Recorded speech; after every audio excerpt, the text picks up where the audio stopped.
Here's a first look at the Shimano RX8 shoes for gravel or mountain biking, or you could even use it for the road bike. I bought these at REI, and after I ordered them, they came in just a few business days. They came fairly quick, and on the bottom here is a sizing chart. I've worn plenty of other Shimano shoes and always get the size 44, but in size Nike and other American shoes I wear size 10, so size 44 should fit, as they don't have a size 44.5 that I'm aware of.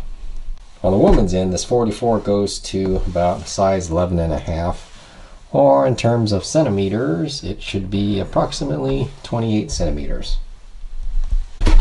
Now, taking a look inside, it looks like there's some supports, and we have the right side here. We'll take a close look later.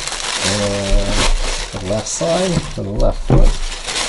And underneath here looks like some instructions or information. Also inside was this. It's folded inside the instructions here.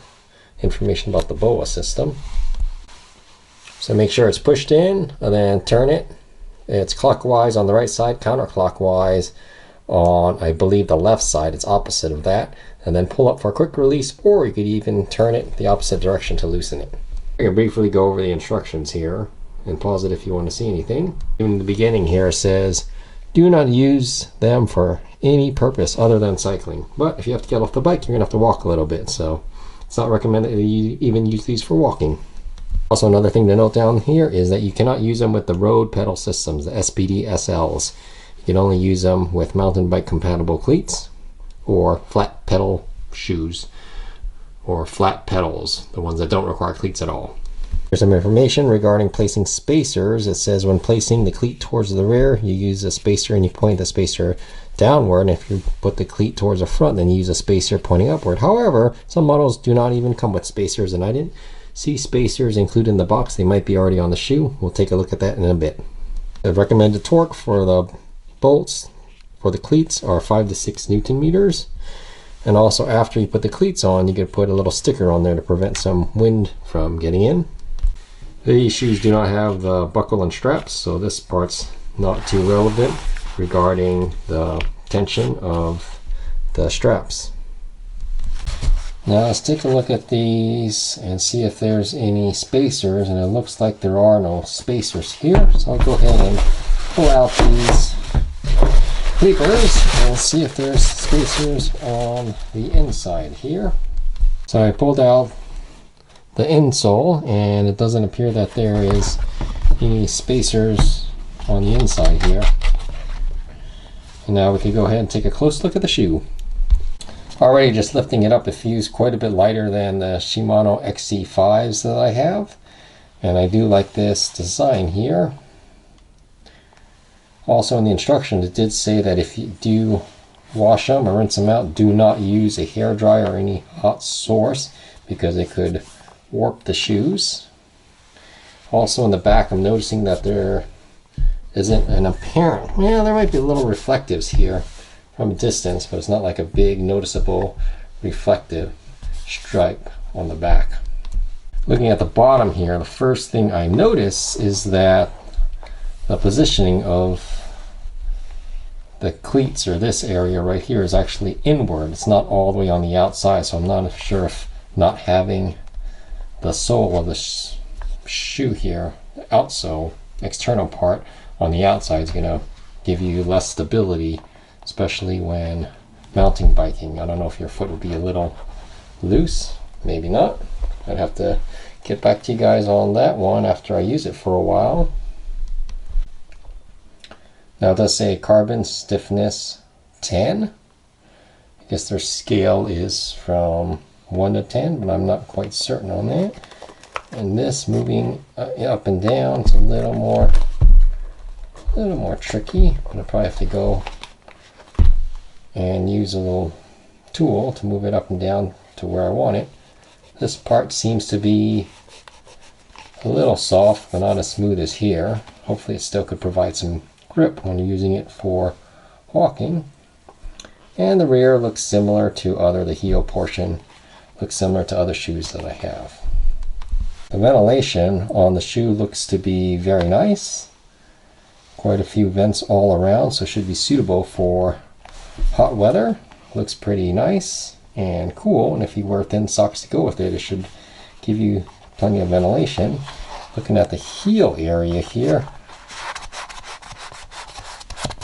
if you could hear that, it's pretty smooth. It's not like grippy like the RC9s. I'll show you the difference with the heel right now.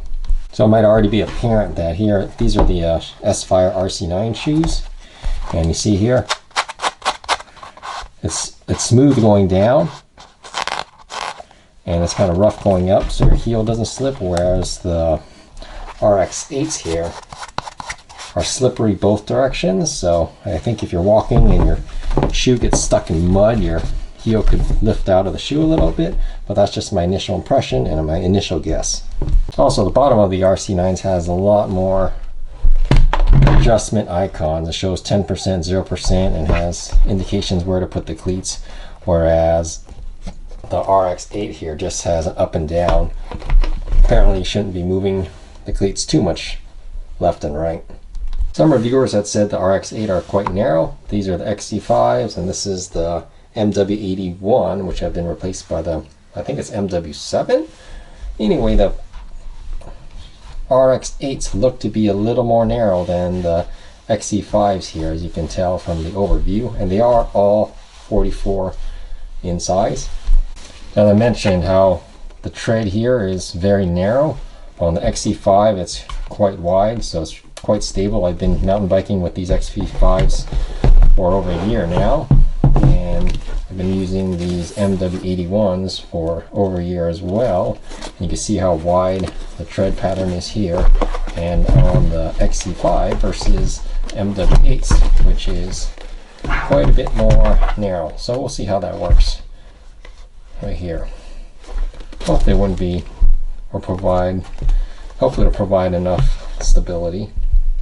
I did get these shoes because the laces would often kind of come loose after long rides and then either get stuck on the cranks or kind of fall off and get in my way. So I decided to get another pair of shoes without the laces, and I've had enough shoes with straps and buckles that I want to try Boa Dials for mountain biking. In terms of weight, the left side with the insole, the stock insole in there, is 292 grams, and the right side comes out to be 294 grams, and that's compared to the XC5, which is 342 grams with the cleats and some dirt on there. The all-weather Gore-Tex shoes are much heavier, I'm sure, because you're not going for weight saving, but you're just going for warmth. At 490 grams. So also note that this has cleats on it, so that's why it's 296 grams, because I have the cleats here. I didn't take the cleats off. Without the cleats, it's going to be a little lighter than this shoe. The RC9s have been my go-to road biking shoes. I really love them. Had them for a few years now, and even after thousands and thousands of miles, they're still holding up, and this is the second pair of cleats that I've gone through with these shoes. Just for reference, typical cleats, these are Crank Brothers cleats for the Candy pedals.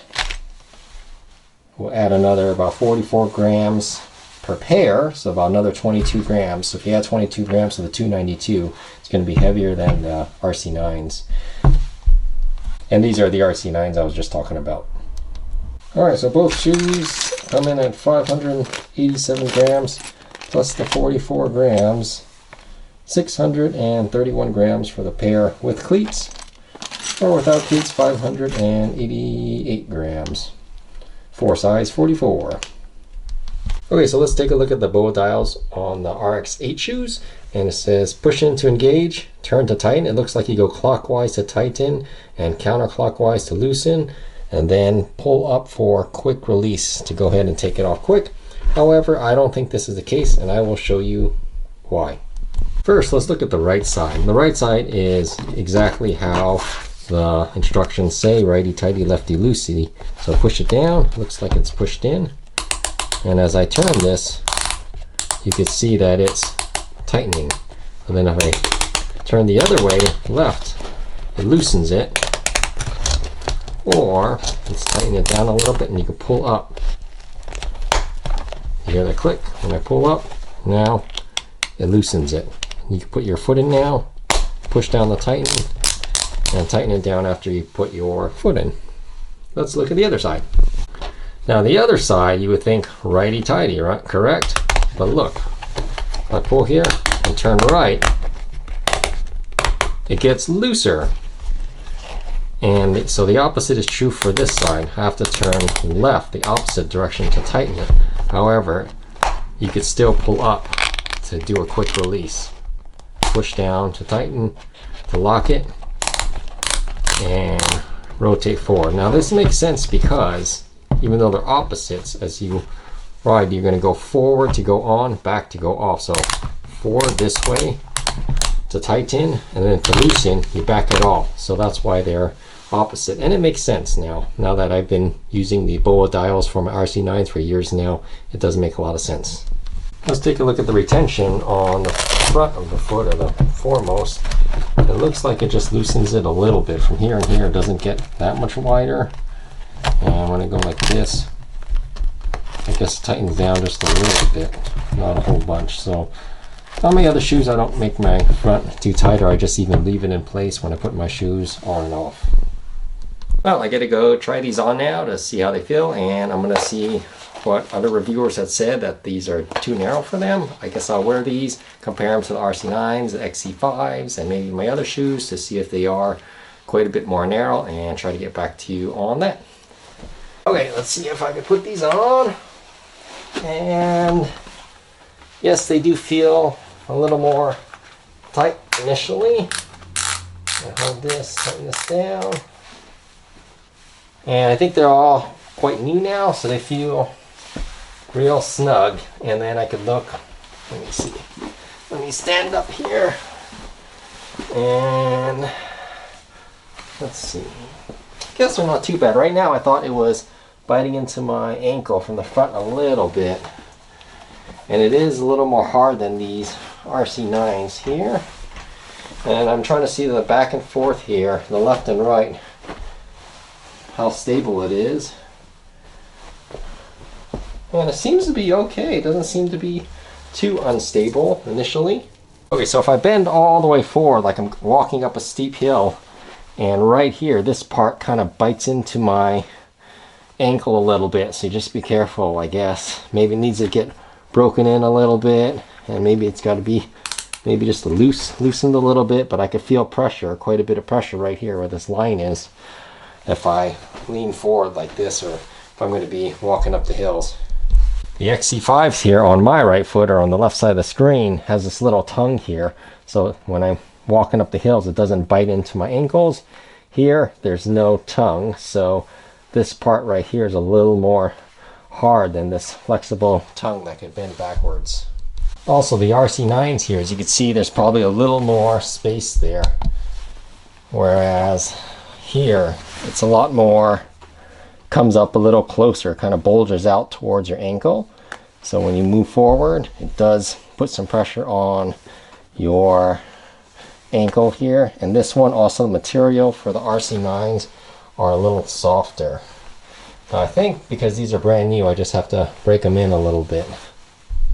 So looking at the RX8 versus the XC5 shoes here, you could tell that these are more narrow. They're quite a bit more tight here, and they're more form-fitting. Here, see, there's more padding right here. There's padding and extra space for my feet to go. Here, there's almost no such padding on this side. Again, these are brand new, so they're a lot more stiff and tight, whereas the XC5 series, quite a bit more space. So if you do have narrow shoes, narrow feet, and you can't fit narrow shoes, then I probably won't recommend these RX8 shoes. They do feel narrow right about here. I could feel them, and they are a little more tight here. This part, the bulge part of my ankle here, does fit over, so it's not biting. Some shoes are a little too high and they bite right here, but these seem to be okay right there as well. So you may have asked, oh, are you wearing thin socks? Well, I switched to my cycling socks, which are quite thin. I have the just standard Pearl Izumi cycling socks on now, And even now, so when I go like this, it does still bite into a little bit in. But I think if I'm just pedaling normal, shouldn't feel too bad. But yes, you could definitely feel that it's quite a bit more tight than all the other shoes that I have that are Shimano. Well, there's no real easy way to compare the sizing, so I'm just going to draw a little line around my foot here. Okay, now that I measured my foot, I could go ahead and measure it up for you. So from toe to the very back is about 26.5 centimeters. And then across the widest part here is, I'd say 9 and maybe right here, 9.5 to 9.75 centimeters. And for my shoes, my top of my toe is right here, so there's probably a few millimeters of space, and my little toe is about right here, so it goes like this. So there's a little bit of space on the front. See, here's my toe.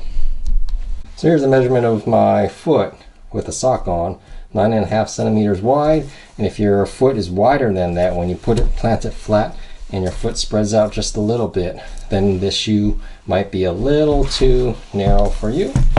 And for size 44, my foot measured 26.7 centimeters from the very bottom to the tip of my big toe. Again, the length here was just perfect fine, no problem. It's the width that's just very tight on my foot. So if you're less than this, you should fit size 44. If you're wider, then it might be a little too narrow. People even said that the RC9s was quite a bit narrow, but I think the RX8 is a little narrower than that, as you can see here. Top view of my foot size compared to the shoe, and it does fit pretty well. As you can see, this width right here is pretty wide for that shoe. I mentioned the heel might lift, but if I go like this and I hold it down, the heel just barely moves above the sole. Maybe that's because it has a carbon stiffness sole rating of 10 that it's not, right? See, when I go like this, it's not even flexing at all. It's real stiff. It's almost like mountaineering boots. It doesn't bend the sole at all. So I just took a picture of it at night with flash, and it looks like it does have reflective properties on the back. Without the light, you could see that there's not much there. And then when I turn the light for the camera on, you can see that it is reflective indeed. Now let's cover 11 things to know about the Shimano RX8 shoes. Number 1, a pro. They are real light for mountain biking shoes, among the lightest. Number 2, with a carbon stiffness rating of 10, they're among the stiffest mountain biking shoes or gravel shoes out there. So if you like stiff shoes, that's real good.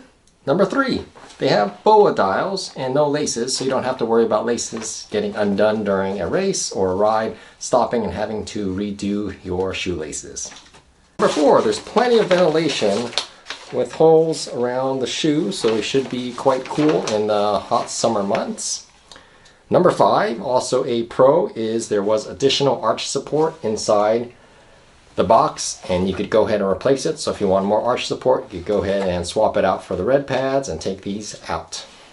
Number 6 would be a con, with an average MSRP of $260 US now in 2022. They are quite expensive. Number 7, things to know, they are quite narrow for some people, and that could be a con. Now if you're used to having wide shoes for wider feet, then these most likely won't fit, unfortunately. Number 8, the tread is narrow here, so if you're on some loose terrain or you're on a rock and the rock's on the outside, you might roll an ankle. I'm not sure. I haven't ridden these outside yet, so I'd have to get back to you on that to see how the narrow tread affects your walking while you're walking a bike. On the topic of tread, that leaves us to number 9, that this tread here is non-replaceable, so when it wears out, your expensive pair of shoes may need to be replaced. And number 10 and 11 will be reasons to buy or reasons you might want to purchase these shoes. So number 10 for things to know is that you love the road bike feel and you just want mountain bike compatible shoes that are just like your road shoes, that are stiff and light, so you could ride your road bike with mountain bike pedals And then if you stop somewhere for a break, you can go ahead and walk around just fine with these shoes. And finally, number 11 for reason to buy or thing to know is that you love the stiff sole. And if you love the stiff sole and your feet just being all together planted on that pedal without any bending between the heel and the front of your shoe, then that's another great reason to get these shoes. Well, if you got this far, thank you so much for watching. I hope you did enjoy the video, and let me know if you have any questions about these shoes in the comments section below. And as always, feel free to subscribe. It's absolutely free. Thanks for watching and have a most wonderful day.